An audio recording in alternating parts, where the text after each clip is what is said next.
into esikhule ngayo umaskandi unemfundiso unokwakha okwenza lokho umculo kaMaskandi mayisebenza noma efundisa wakha isizwe ingakho sibona namhlanje oKhuzani benemizihle emihle oMthandeni buka nje ngathi imoli na umusi muhle umculo kaMaskandi okusho ukuthi kwaMaskandi kuyaphileka abantu mabasi ukuthi ikhampani le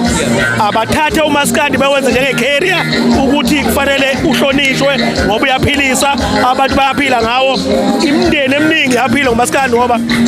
kunabafana abagida ingoma bayondle emakhaya kubo through le ngoma okusho ukuthi ikhampani le amafemu lawa baba wami namlonyaka nje izobigqilaza kanjani esikerweni ngoba phela ngezwe bekhala lapha kwa Facebook kuthiwa yayivule ngisho indlela isivele ivule indlela bese imisa indlela belibhala ukuthi Jozini municipality